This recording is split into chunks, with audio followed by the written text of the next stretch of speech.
Eu quero compartilhar com você hoje uma palavra de Deus. Essa palavra, ela está em Marcos capítulo 13. Marcos capítulo 13. Evangelho de São Marcos, capítulo 13. Glória a Deus, aleluia.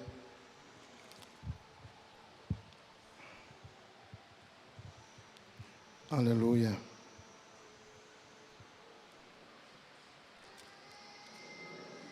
O tema da mensagem desta noite, a segunda volta de Jesus.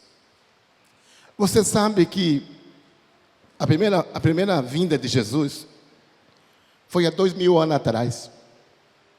Há 2000 anos atrás, Jesus veio. O Velho Testamento de Gênesis, Apocalipse, é o Velho Testamento, e ela profetiza sobre a primeira vinda do Messias. Ele fala de Jesus que viria para morrer pelo pecador. E Jesus veio. O pessoal do Velho Testamento, eles olhavam para frente, esperando o Messias.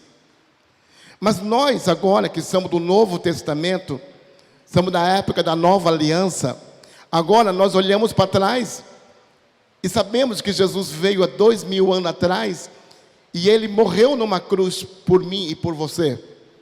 E ao terceiro dia, Ele ressuscitou dentre os mortos. E Ele está vivo. Amém? Mas Ele fez uma promessa, que um dia Ele voltaria. Sabe, você precisa entender que no Velho Testamento, nós temos 300 passagens que falam sobre a volta de Jesus. No Novo Testamento, nós temos 2400 versículos que falam direta e indiretamente sobre a segunda volta de Jesus. É um assunto muito falado, ultimamente nem tanto, mas é um assunto que já foi muito falado. Alguns debocham disso, dizendo que isso é babaquice, que não tem nada de volta de Cristo, Cristo só não vai voltar.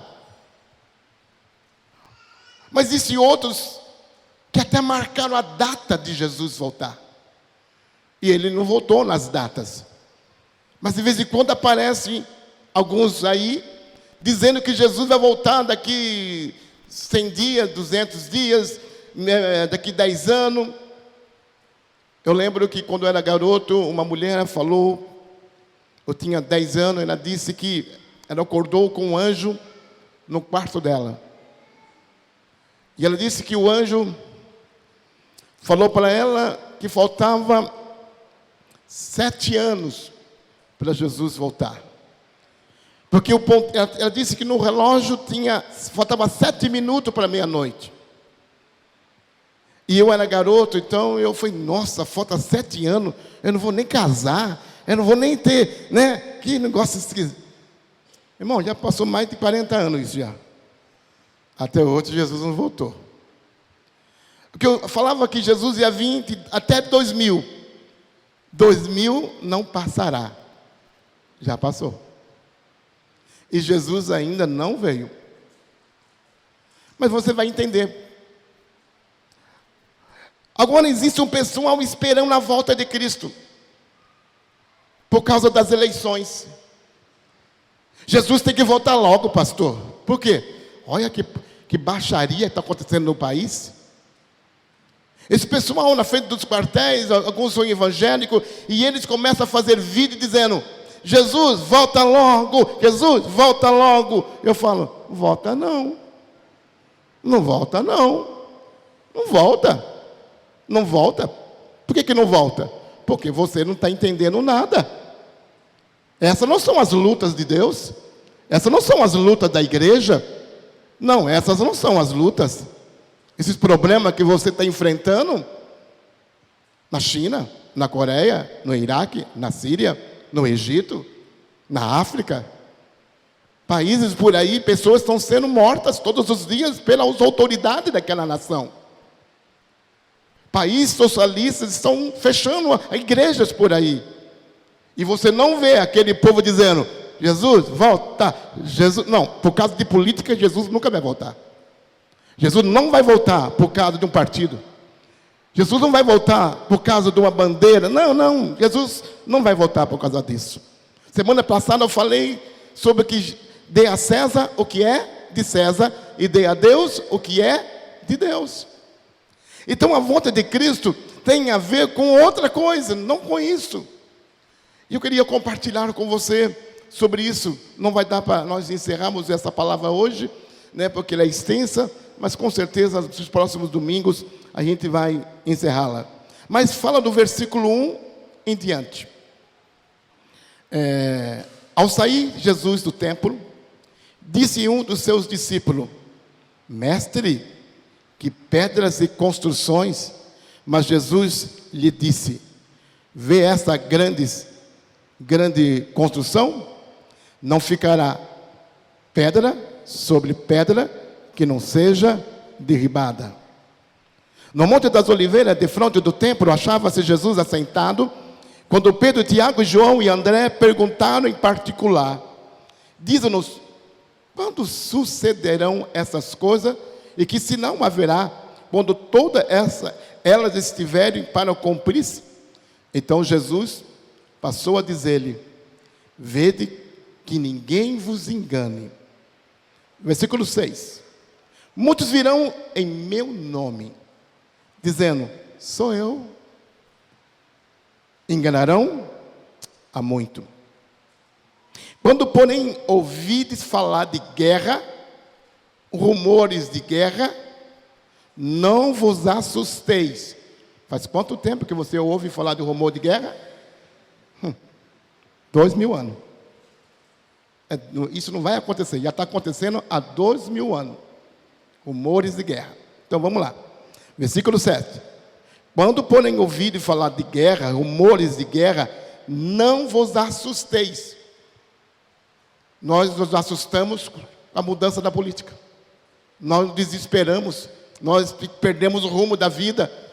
Alguns já estão até desanimados, desmotivados. E falam: ei, vamos acordar, vamos levantar a cabeça. Vamos levantar. O Brasil não vai fechar não, o Brasil não vai acabar não. Vamos continuar. Temos uma batalha pela frente? Temos, mas nós somos um povo que tem um Deus poderoso. E Ele vai nos guardar, e vai nos dar sabedoria, e vai nos dar entendimento. Você pode dizer amém? Amém. 8.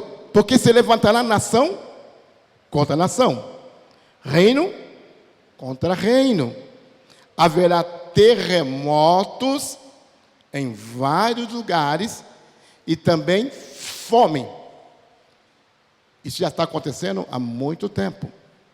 Essas coisas são os princípios. Fala para o seu irmão: isso é princípio. Fala assim: isso não é final. Tem muita gente confundindo isso aqui. Pastor, você está vendo? Jesus está voltando. Não, está voltando não.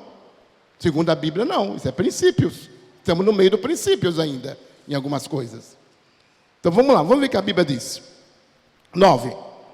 Estais vós de sobreaviso, porque entregarão aos tribunais e à sinagoga, sereis açoitado, e vos farão comparecer à presença dos governadores e reis, por minha causa, para lhes servir de testemunho. Mas, o versículo 10, é necessário que primeiro o evangelho seja pregado a todas as nações. É isso que você tem que começar a olhar. Quem vai decidir a volta de Cristo é a igreja, não é o mundo, não é o exército, não é a política. Não é isso que vai decidir. É você que decide quando Jesus vai voltar. É a igreja, o compromisso de Deus é com a sua noiva, é com a sua igreja. E aqui diz o seguinte: mas é necessário que primeiro o evangelho, fala para o seu irmão, evangelho da graça. É o evangelho, é a palavra de Cristo, tem que chegar a todas as nações. 11. Quando, pois, vos levarem e vos entregarem, não vos preocupei com o que haveis de dizer, mas que vos for concedido naquela hora. Isso falai, porque não sois vós o que falai, mas o Espírito Santo. Um irmão entregará à morte outro irmão, e o pai aos filhos. Filhos haverá que se levantarão contra os progenitores e os matarão. Esses dias atrás, um filho matou a mãe, matou a mãe, mas também parece que matou o filho. Está assim. Ainda estamos falando dos princípios. Amém? 14. Quando, pois, vides abominação e desolação, situado onde não deve estar, quem lê, entenda. Então, o que estiver na Judéia, fuja para os montes. Quem estiver em cima, no eirado, não desça, nem entre para tirar da sua casa alguma coisa. E o que estiver no campo, não volte atrás para buscar a sua capa. Ai das mulheres, ai da que estiveres grávida, das que amamentarem naqueles dias. Orai para que isso não suceda no inverno, porque aqueles dias serão de tamanha tribulação, como nunca houve desde o princípio do mundo que Deus criou até agora, e nunca jamais haverá. 20. Não tivesse o Senhor abreviado aqueles dias, e ninguém se salvará, mas por causa dos eleitos. Fala, eleitos. O que é a palavra eleito? Qual o significado da palavra eleitos? Escolhido. Fala para o seu irmão, você é uma pessoa escolhida. Por isso que você está aqui. Escolhido. Amém? Ok?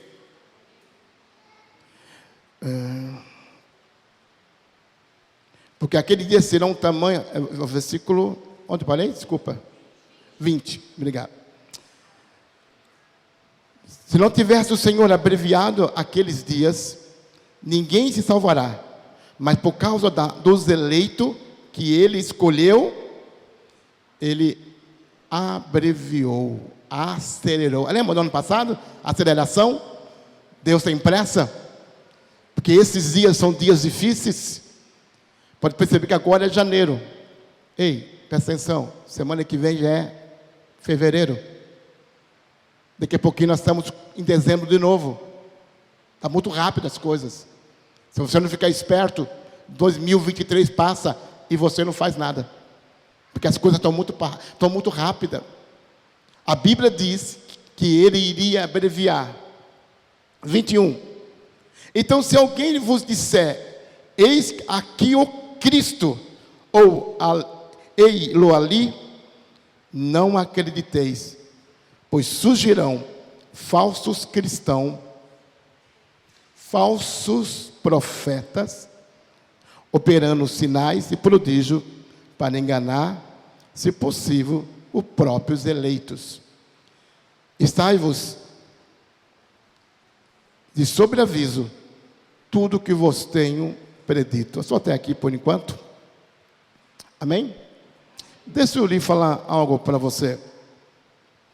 Voltando no capítulo 13, versículo 1. Jesus está saindo do templo. Jesus entrou no templo. E agora ele está saindo do templo. Porque o dia da sua crucificação está chegando.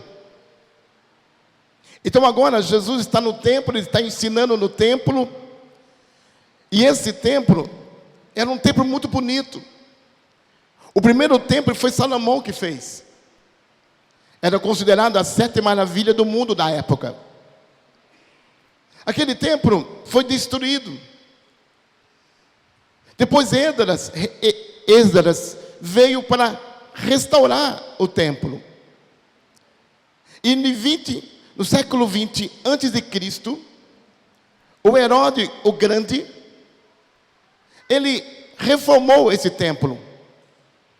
Ele estendeu os muros e ele colocou ouro em tudo que é parede. Ele fez as paredes de mármores.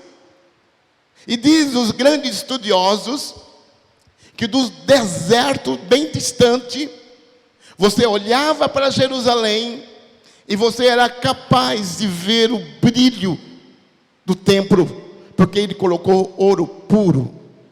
Havia ouro nas paredes do templo, havia ouros em todos os lugares.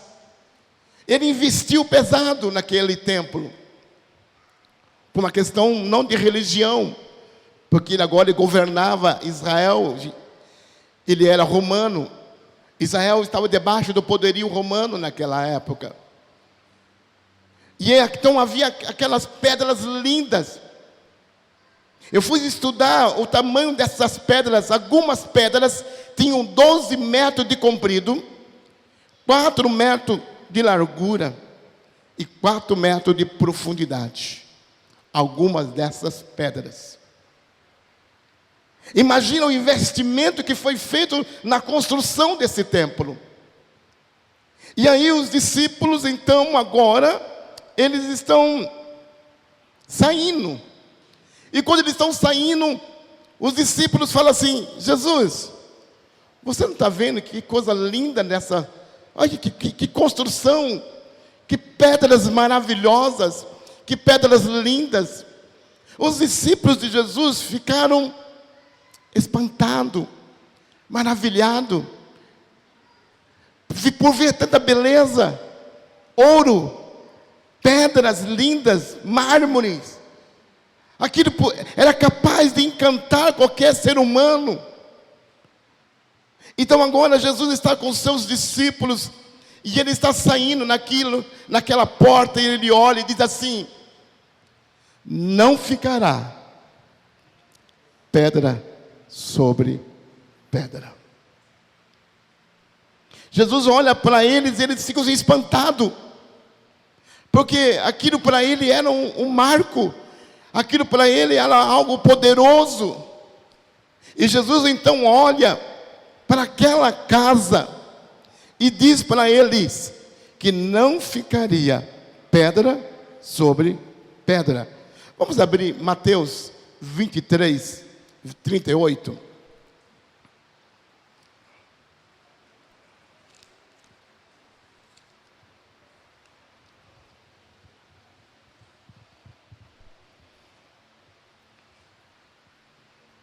Eis que a vossa casa vos ficará deserta. Jesus está falando para ele que aquela casa, o templo, vai ficar deserta. Deserta. Isso é muito sério. Os discípulos estavam um pouco confusos. Mateus 21, 13. Disse-lhe está escrito: a minha casa será chamada casa de oração. Vós, porém, transformais em covil de salteadores. Jesus já vinha falando com os discípulos que aquela casa já tinha perdido o seu significado. Aquela casa que foi construída pelo filho de Davi, a casa, o templo que recebeu a Arca da Aliança, em que o judeu, o povo hebreu ia lá para adorar e para sacrificar ao único Deus vivo. Agora Jesus, o Filho de Deus, ele olha para aquela casa que um dia veio a nuvem do Shekinah, um dia a glória de Deus desceu sobre esta casa, mas agora esta casa perdeu o seu significado. Essa casa, ela se misturou. Sabe o que é misturar? A Bíblia fala que vocês são o sal da terra. Mas se o sal vier a ser insípido, o que é um sal insípido? É um sal que não tem mais a sua função. Ele é sal, mas ele está misturado com uma outra substância. Então este sal está estragado. Ele era jogado na época da neve. Quando tem muito neve, você joga esse sal. Esse sal que não serve para cozinhar, esse sal que não serve para conservar, mas serve para ser pisado pelos homens. Diz Mateus que esse sal era jogado no chão na época de neve, que lá cai neve. Então eles jogavam muito sal, um sal que não tem valor nenhum para Deus. E a Bíblia diz que você e eu somos o sal da terra. E ele diz que o sal que se mistura, pastor, o que é misturar? É quando você mistura os ensinamentos da palavra de Deus com coisas que não tem nada a ver. É quando você se mistura com o mundo. É quando o padrão do mundo começa a misturar com o padrão de Deus. É quando os valores do mundo começam a se misturar com os valores da igreja. O que o mundo valoriza, nós também valorizamos. O que o mundo quer, nós também queremos. Mas a Bíblia, Jesus morreu na cruz do Calvário para nos libertar deste mundo. Somos como um barquinho no mar. O mar está no mar, mas o mar não está no barco. Porque no dia que o mar entrar no barco, o barco afunda. Então nós estamos neste mundo, mas não fazemos parte deste mundo. Então ele está dizendo, olha, está misturando. Vocês estão perdendo a sua identidade. Vocês não sabem quem vocês são. Então essa casa, presta atenção em mim. Porque Deus quer falar com você. Deus quer falar muito com você, porque muitas vezes a gente não entende o que Deus está querendo falar conosco. Porque os dias são difíceis. E tem muita gente ensinando coisa errada. E tem muito crente indo para o caminho errado. Eu queria que você entendesse que Deus não veio para morrer na cruz do Calvário. Fala assim para o seu irmão, Deus não veio para melhorar a sua vida. Quer dizer então que Jesus veio morrer na cruz do Calvário para você ter um bom emprego, para você ter uma boa casa, um bom casamento, filhos. É para isso que Jesus morreu? Eu sei que tem muita gente que prega só isso aí fora. Isso é banalizar o evangelho. Tem muita gente que é ateu e tem tudo isso. Tem gente que não crê em Deus, não crê na igreja, não respeita nada e está bem de vida. Eu conheço e você também conhece. Não! Jesus morreu na cruz para te tirar deste mundo. Ele veio para morrer por você e salvar você. Ele veio para te dar vida eterna para você. Ele veio para salvar a sua vida do inferno. Ele veio para tirar a condenação que estava sobre a sua vida. E no dia que você aceitou Jesus como Salvador e Senhor da sua vida, Ele veio, entrou em seu coração e a sua vida mudou. Mas muita gente desiste de ser cristão porque a sua vida financeira não mudou. Ele tem uma doença e não foi curado. Já vi muitos irmãos falar, pastor, estou desistindo. Por quê? Eu pedi para Deus me curar e Ele não me curou e eu vou para o mundão. Eu evangelizei uma menina chamada Wanda. Eu era mestre cervejeiro na Antártica. E eu era chefe lá e ela também era chefe junto comigo. Ela se converteu, foi para uma outra igreja. E ela achava que o salário estava muito baixo. E ela disse que ela pediu para Deus, que Deus fizesse ela prosperar. Só que ela não estava prosperando na cabeça dela. E ela disse assim, o que me serve essa porcaria de Deus? Ela já era obreira de uma igreja. Não vou falar o nome da igreja não. Mas ela disse, o que me serve um Deus desse? Porque o que você acha que vai na cabeça dessa pessoa? Eu vou dizer o que vai. Um ensinamento errado. Um ensinamento errado. Um ensinamento que Jesus morreu na cruz do Calvário para me dar uma vida boa nessa terra. Não, Deus dá sim vida boa. Deus dá prosperidade, Deus dá como consequência. Essa não é a razão porque Cristo morreu. Não, Jesus não morreu para você ficar rico. Não, Jesus morreu para te salvar. Jesus morreu para te dar vida eterna. E agora Jesus está saindo daquele templo e Ele está dizendo, essa casa ficará vazia. Amém?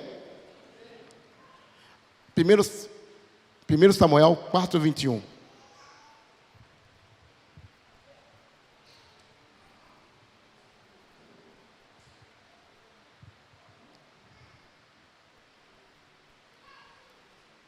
Mas chamou ao menino e acabou, dizendo: foi-se a glória de Israel. Isto ela disse, porque a arca de Deus fora tomada, e por causa do seu sogro e de seu marido. Essa mulher, com a perca que ela teve, ela disse: a glória foi embora. A glória de Israel foi embora. A glória de Israel não são os prédios, não são os ouros.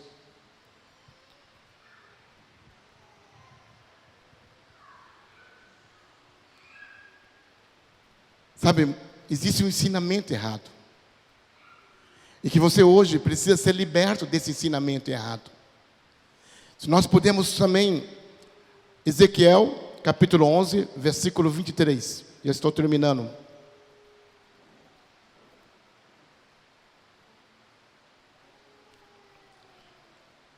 (11, 23).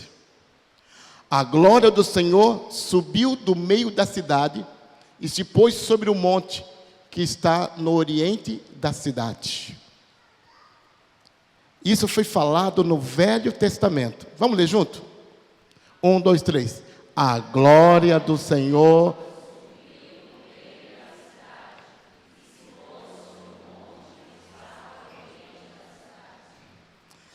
Esse monte é o Monte das Oliveiras. E de que ele está falando, Ezequiel? Lá de 1000 anos, muitos anos atrás, antes de Jesus. Vamos abrir Lucas 19, 29. Lucas 19, 29. Ora, aconteceu que ao aproximar-se de Betefage e de Betânia, junto ao Monte das Oliveiras, enviou 2 dos seus discípulos. A glória do Senhor saiu da casa e subiu o Monte das Oliveiras, que é Jesus. O profeta Ezequiel está profetizando. Está falando, a glória do Senhor saiu desta casa. Mas não saiu do meio do povo. Ele vai ficar lá no Monte das Oliveiras. E Jesus está indo pela crucificação daqui a pouco, mas agora ele está no Monte das Oliveiras. E agora ele olha para Israel. Quando Ezequiel fala isso, ele está profetizando o que iria acontecer. Jesus está lá no Monte das Oliveiras. Volta para Marcos, capítulo 13, versículos 5 ao 6.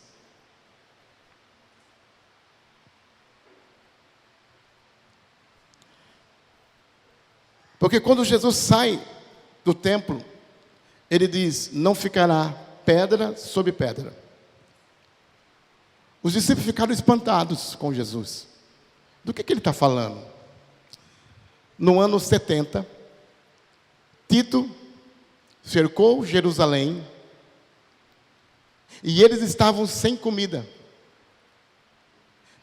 Em Jerusalém tinha mais de 1 milhão de judeus. Tito fechou. Não entrava ninguém e não saía ninguém. E esse Tito deixou eles morrer de fome. E quando eles estavam fracos, eles entraram em Jerusalém e foram matando criança de colo. Essa criança, mãe, essa criança está no seu colo? Então, se você estivesse lá, eles matariam. Mataram mulheres grávidas com o neném na sua barriga. Mataram os velhos. Foi uma assassina. Foram para o templo e derrubaram todas as paredes. Tacaram fogo. E o fogo foi tão grande que o ouro derreteu. O ouro derreteu e caiu pelas fendas dessas pedras grandes. E eles queriam esse ouro. Então pegaram arado e passaram arado nos alicerces do templo. E arrancaram até os alicerces. Aquele muro da lamentação que vocês vê pela televisão, eu tive o privilégio de ir em Jerusalém e eu estive perto desse muro. Esse muro não é um muro do templo. Ele era um muro de contenção. Aquilo que ficava mais perto do templo. Eles destruíram tudo, não ficou pedra sobre pedra. A palavra do Senhor Jesus começou a se cumprir no ano 70. No ano 70, Tito destruiu Jerusalém.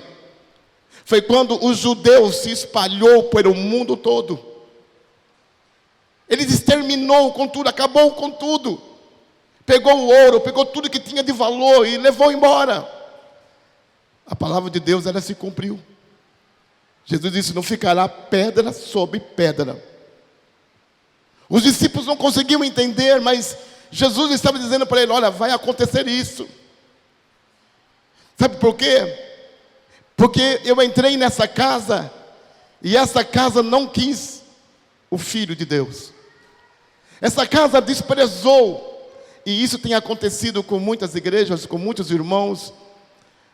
Eles estão desprezando Jesus das suas vidas.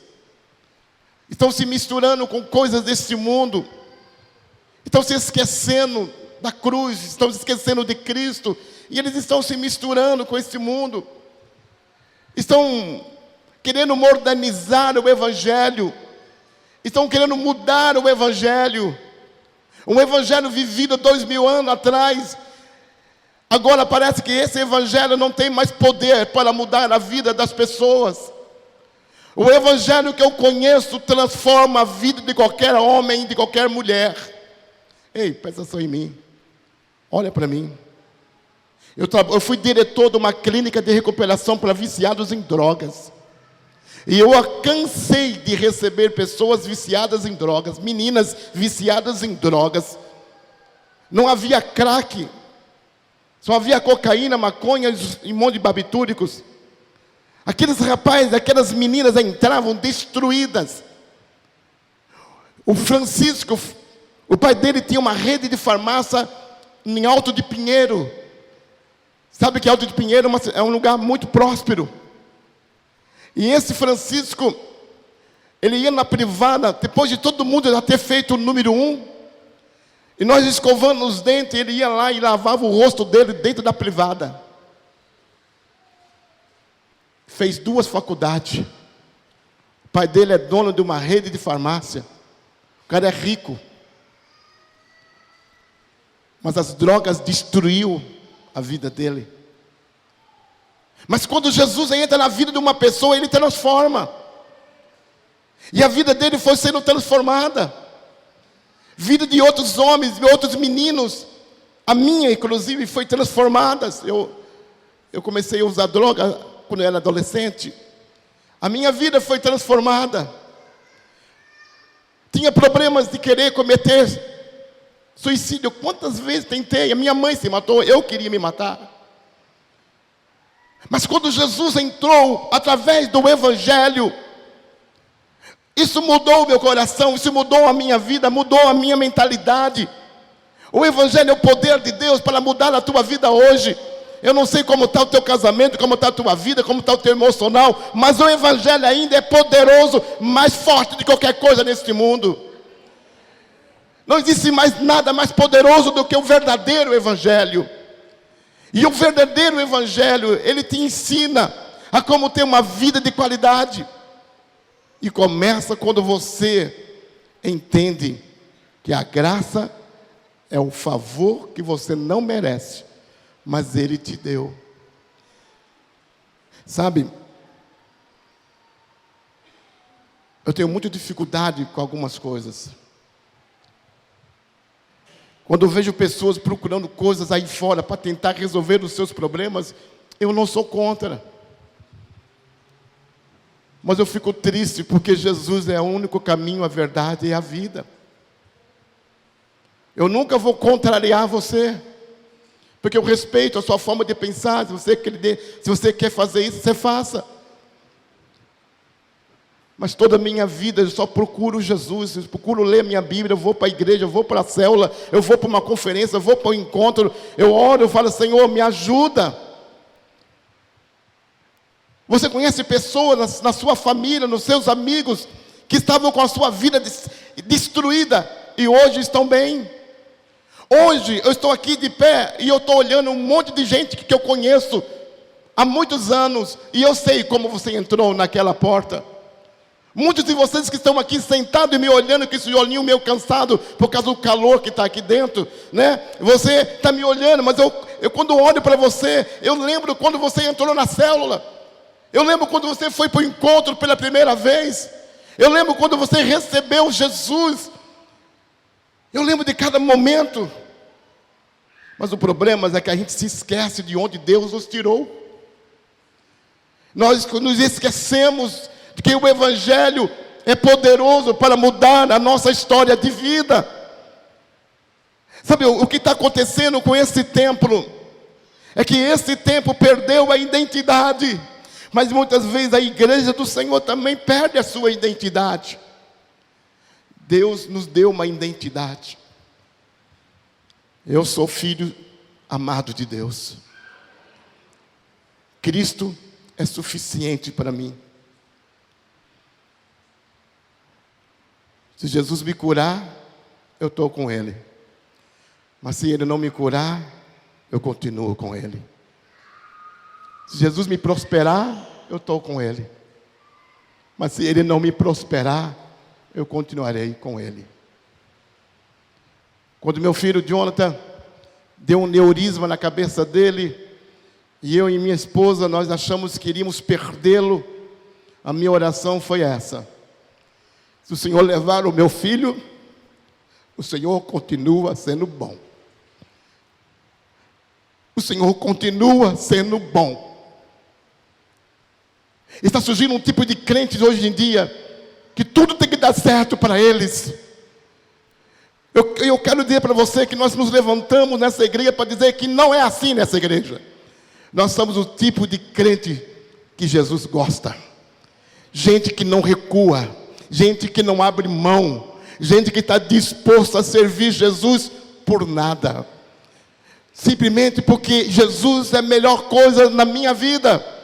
Não existe nada melhor do que Jesus. Não existe nada melhor do que Cristo. Aquele templo, simplesmente eles começaram a se misturar e perderam a sua identidade. Versículo 5, versículo 6, ele fala sobre algumas coisas muito importantes. Jesus começa a falar agora de outro assunto. Ele começa a falar que haverá oposição a Deus. Ele fala sobre o engano religioso. Versículo 21, põe lá, versículo 21.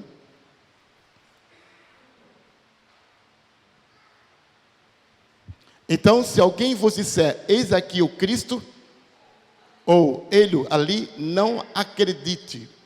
Amém? Coloca no 22. Pois surgirão falso Cristo, falsos profetas, o quê? Operando sinais e prodígios, para enganar, se possível. Então ele está dizendo, volta no versículo 5, rapidamente. Então Jesus passou a dizer-lhe, vede que ninguém vos engane. Ei, Jesus está falando assim para você assim hoje. Ei, presta atenção. Cuidado para ninguém te enganar, rapaz. Não seja ingênuo, não seja inocente, não. Você não será poupado porque você foi inocente. Ele fala assim: acorda, rapaz, que ninguém vos engane. Versículo 6. Muitos virão em meu nome, dizendo: sou eu, enganarão? Então ele está dizendo que vai ter muitas pessoas, profetas, homens que vão falar do Evangelho, que vão pregar o Evangelho, e alguns vão fazer até cura, e curas assim, milagrosas. E muitos seguirão estes homens. Uma vez, alguns anos atrás, um amado irmão de uma outra igreja que veio para a nossa, ele olhou para mim e falou: pastor, não está na hora do senhor mudar, não? O quê? Não, faz, porque o senhor tem que começar a mudar. O senhor tem que falar para o povo isso, isso, isso. Porque o povo quer ouvir isso. Eu falei: mas eu não encontro isso na Bíblia. Não, mas o povo precisa. Aí o povo gosta disso, então promete que eles vão ter casa, que eles vão ter carro, que eles vão ter bom emprego, que eles vão ter um monte de coisa. Faz promessa. Eu falo: não, eu não faço isso não. Eu só digo para eles que a prosperidade deles é uma consequência. Deus abençoe os seus filhos. Deus abençoe aquele que confia nele. Eu creio que Deus vai prosperar você esse ano. Eu creio que Deus tem portas abertas para você. Mas o Evangelho não é isso. O Evangelho não é isso. Isso não é Evangelho. Isso nunca foi o Evangelho. Ele está dizendo: ei, presta atenção. Você está sendo enganado. Cuidado com coisa fácil. Existe um Evangelho da graça, que é um Evangelho que diz que Ele te ama. E se você hoje entregar o teu coração para Ele, Ele vai entrar no teu coração hoje. E Ele vai fazer uma mudança no teu coração. E vai transformar a sua vida de dentro para fora. E você nunca mais vai ser a mesma pessoa. Você vai se parecer com Ele. E vai começar a desfrutar de tudo que Deus tem para você. Sabe, você precisa crer nisso. O Evangelho é o poder de Deus para mudar a vida das pessoas. Existe alguém na sua vida, na sua família, que você não acredita que Deus possa mudar a vida dele? Existe? Não tem alguém na sua família que você fala: nossa, esse aí é só Jesus? Acho que nem Deus. Eu já vi irmão falar isso para mim muitas vezes: pastor, nem Deus tem solução para essa pessoa. Eu falo: não fala isso não. Pastor, ele debocha. Não fala isso não. O poder do Evangelho é mais forte do que tudo que você possa pensar. Sabe, um homem, ele não cria em Deus. Era um homem de coração muito duro. O filho dele estava no hospital e precisava fazer uma cirurgia. E o médico disse: só vamos fazer a cirurgia se você autorizar, porque o risco de morte muito grande. Se não fizer, morre, mas se fizer, morre também. Mas há uma chance dela viver. Ele falou: posso pensar um pouquinho? E ele foi para a calçada do hospital. Aquele pai com o coração sangrando, ele se senta. Ele abaixa a cabeça e fala: se existe Deus, se existe um Deus, então fala comigo. O que eu faço? Ele chorando, e de repente um vento veio e algo bateu em sua perna. Ele pegou assim, era um folheto evangélico amassado. E na frente desse folheto havia uma palavra chamada vida. Ele entendeu: Deus existe. Doutor, pode fazer a cirurgia. Aqui você está viva. Ela conseguiu, e ele se converteu e acredita que existe um Deus que lhe ama. É uma pessoa que não crê em Deus, mas Deus tem os seus meios.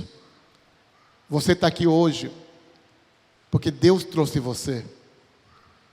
Talvez um dia você nunca quis entrar numa igreja. Aonde você está hoje? Você está numa cadeira, numa igreja, um dia quente, que o nosso ar-condicionado está quebrado. Estou tentando resolver essa semana, mas está difícil. Mas você está aqui numa igreja. Por quê? Porque o Espírito Santo te olhou e te pegou pelas suas mãos. Ele trouxe nesse lugar para dizer que Ele é a resposta que você precisa. Eu queria terminar aqui, e domingo que vem eu vou continuar. Mas eu quero deixar isso aqui para você. Existe um espírito de engano nesse mundo. Toma cuidado com esse espírito de engano. Cuidado com esse evangelho que é pregado pelos YouTubes, pelos Facebooks, pelos Instagram da vida e até nas televisões.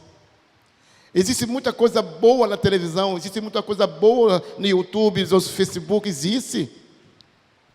A questão é saber separar, saber discernir as coisas.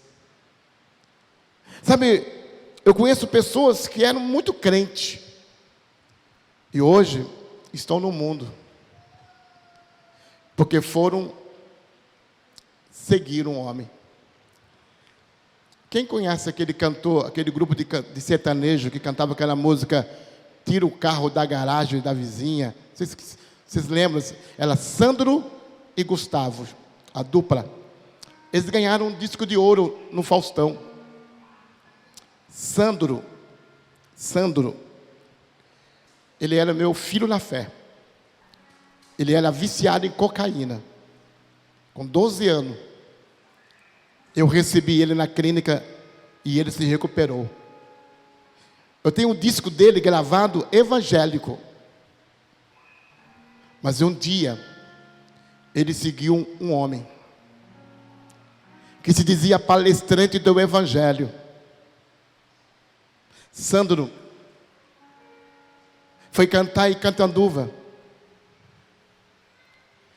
E depois daquele evento que ele fez, ele foi com essas pessoas para uma outra chácara. E quando chegou naquela chácara, só havia orgias, e bebidas, e drogas. De primeiro momento, ele se chocou. Mas como ele queria ser um cantor, ele continuou. Sandro voltou para as drogas e começou a cantar no Faustão e começou a ganhar dinheiro. Ele então foi injetar droga na veia e compartilhou seringa. O amigo dele tinha AIDS. Ele pegou AIDS. Depois de muitos anos, eu voltei para a clínica para trabalhar e nos falaram que esse rapaz estava mal. O pastor Carlos, o presidente da clínica, disse: Luiz, você vai com a gente? Mas para quê? Porque falam que só ouve você. Você pode ir que ele vai ouvir. Eu fui. Ele morava no Aras. Uma casa linda, um carro lindo. Nós entramos naquele Aras em Catanduva. Aquele rapaz, nós gritava: Sandro, Sandro. Ele não atendia. Nós arrombamos a porta. Ele estava deitado no sofá da sala e tinha sangue no teto, porque ele estava aplicando no pescoço, na veia do pescoço, porque não tinha mais veia. Cantor famoso que todo mundo fica aplaudindo, gritando. Ah! Mas quando as máscaras caem, tem um viciado, deprimido, fracassado. E quando ele me viu, ele chorou, eu abracei ele e levei ele de volta para a clínica de recuperação. Foi quando ele me contou. Falou: Luiz, eu fui atrás disto e eu me perdi, porque se misturou. O Evangelho de Cristo não se mistura. O Evangelho de Cristo, ela é a resposta para este mundo ser transformado. Se você quer ter filhos abençoados, aplica o Evangelho. Se você quer ter casamento abençoado, aplica o Evangelho. Se você quer prosperar, aplica o Evangelho. Tenha certeza. Ah, pastor, meu filho é viciado. Jesus pode libertar a vida dele. Não vai ser fácil a caminhada, mas ele vai ser liberto. Eis aqui um. Eu estou livre há 45 anos. Hoje eu sou um pastor, tenho 2 filhos. Tenho uma outra filha, que é a minha nora. Tenho você, tenho outras igrejas. Alguém que era improvável. Alguém que era como essa casa, esse templo. Seco, vazio, sem esperança. Epa. Você pode ficar de pé? Você pode fechar os seus olhos? Feche os seus olhos. Fala para Deus agora. Fala para o Senhor: eu não quero viver enganado neste mundo. O Senhor está voltando para buscar a sua igreja. Fala para Ele. O Senhor está voltando para buscar a sua igreja. E eu quero lhe dizer que eu estou aqui. Fala para Ele. Fala para Ele como está a tua vida. Talvez você está cansado de ficar seguindo pessoas. Talvez hoje você está aqui ferido. Talvez você está machucado. Talvez você está incrédulo. Talvez você já não acredita mais. Mas você pode falar para Ele: Senhor, eu creio no Teu Evangelho. O Teu Evangelho é o poder de Deus para mudar a minha vida. Senhor, nesta noite, eu oro por esse jovem. Eu oro por esta moça. Eu oro por esta mulher, para que ela seja livre, para que ela seja liberta, para que ela seja curada. Senhor, um dia o Senhor vai nos buscar, e nós estamos preparados para o Senhor, porque nós estamos seguindo o Senhor. Nós não estamos seguindo religiões, nós estamos seguindo homens, nós estamos seguindo o Seu Evangelho. Nós estamos dizendo esta noite que nada é melhor do que o Teu Evangelho.